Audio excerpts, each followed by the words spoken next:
Thank you for coming back. My name is Corey. Today we're going to talk about the five elements of photography. We're going to talk about lighting. We're going to talk about color. We're going to talk about the moment.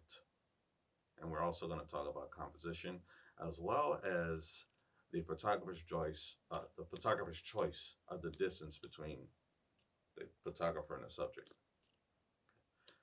Lighting, as I said in the last class, that's the most important element of photography. Without lighting, there is no photography. You cannot see the subject. You cannot draw the subject. Color. Color varies in importance, meaning depending on the scene that you have, whatever you're trying to put out, sometimes you can use very saturated and vibrant colors, make the colors pop, or you may want to dim the colors, depending on if you want to capture a scene that's set in the late 50s or whatnot. The moment. The moment is a very key element of photography. When I say it about the moment, just to give you an example, if I'm capturing an event photography, let's say I'm capturing a wedding, that'd be the best example. Let's say I'm capturing a wedding, and every picture that I took with the wedding is a picture of the model, the bride, and the groom looking at the camera smiling, as well as maybe guests at the reception looking at the camera and smiling. That's not necessarily a moment. A moment would be, to me, is something be more like a candid shot. And a candid shot is something, to describe it, is a shot that a photographer takes up on a person where they're seeing that they're unaware.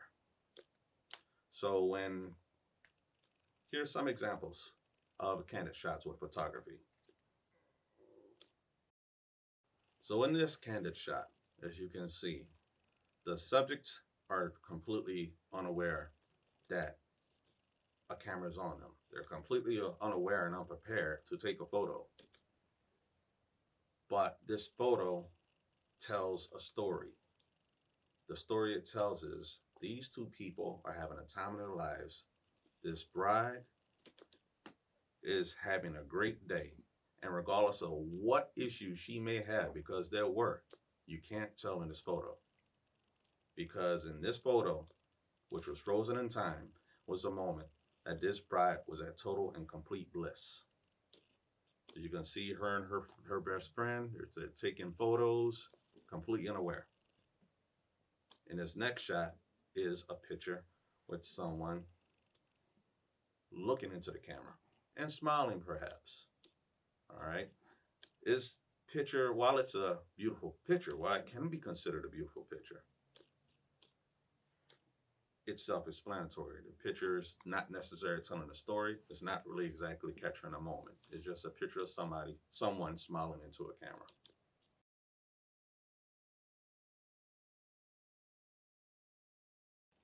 Composition.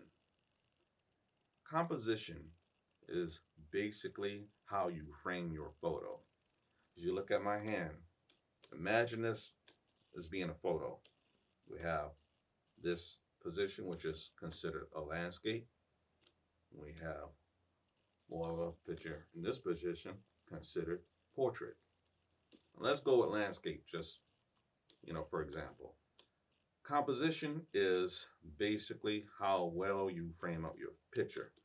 Some people have a composition that's sideways. Depending on the situation, it can make for a good photo.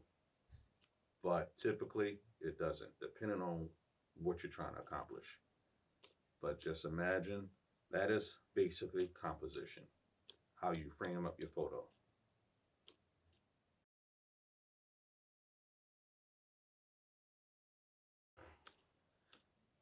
And on the fifth element of photography, we're going to discuss the distance between the subject and the photographer. Depending on what you're trying to capture.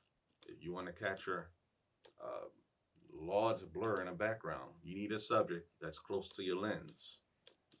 Or you need something. It may not necessarily be the subject. The subject can be far off into the back, but as long as you have something more closer to that lens, unless you have something close to that lens, you won't get that effect. You want to either for the background or the foreground, but your subject must always remain in focus.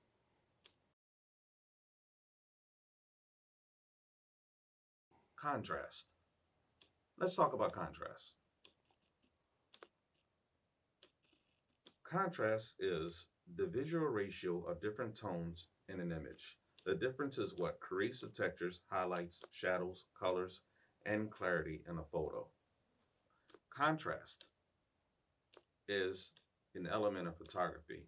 So where when you're editing an image, your options are brightness and contrast. Contrast will basically give you more clarity in a photo.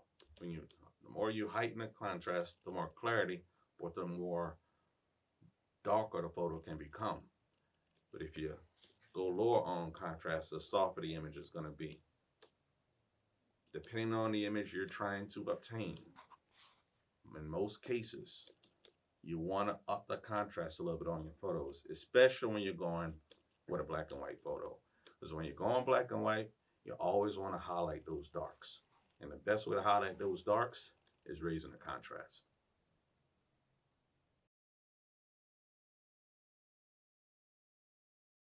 Now we're going to discuss landscape photography versus portrait photography.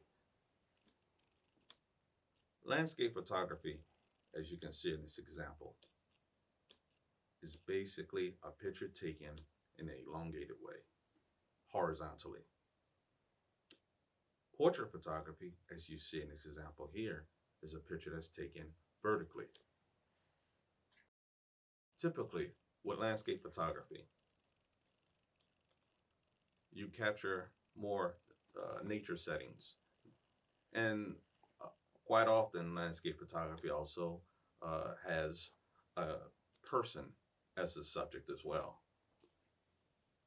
Typically, with portrait photography, we're speaking of, they're more commonly used with macro shots when you're zooming in really close to the subject, or when you're doing headshots or maybe mid-range body shots, and you're not trying to capture too much of the background behind the subject. Now, there are times where full body shots are captured with portrait photography, where you will catch more of the background in the subject, but it's not common.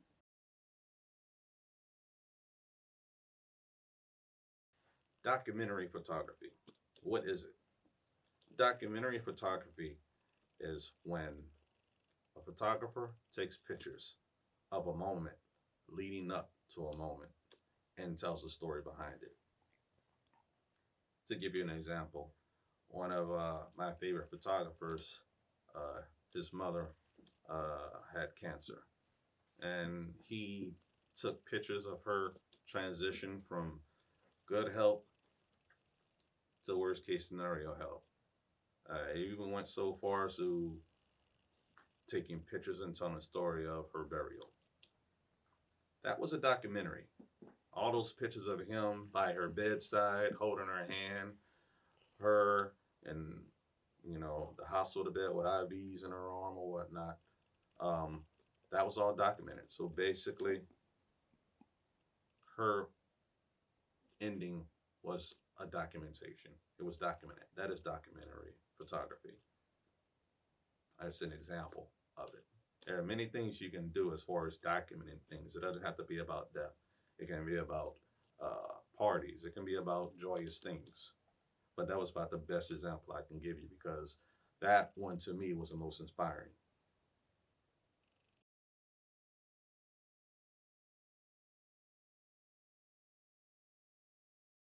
Rule of thirds. Let's talk about that.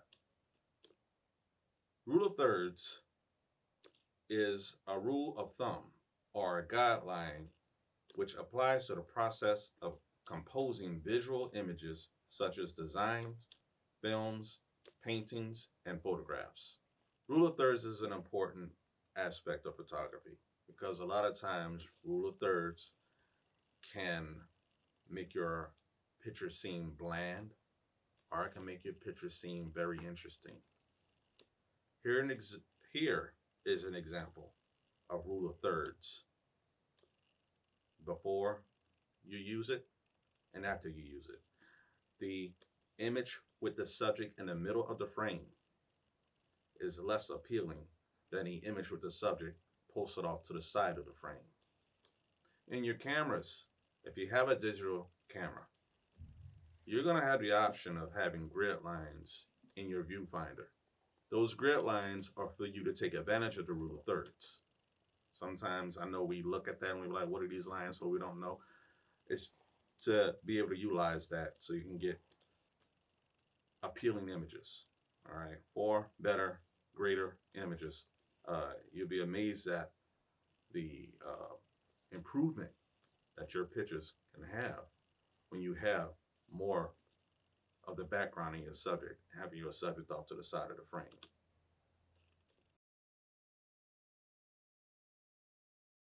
So just to recap, we talked about the 5 elements of photography. We talked about lighting, we talked about composition, we've talked about color, we've talked about capturing the moment. We've also talked about measuring the distance between the subject and the photographer. We talked about rule of thirds. We've gotten more depth into composition. We've got more depth on the contrast. Thank you for watching, and I'll see you next class.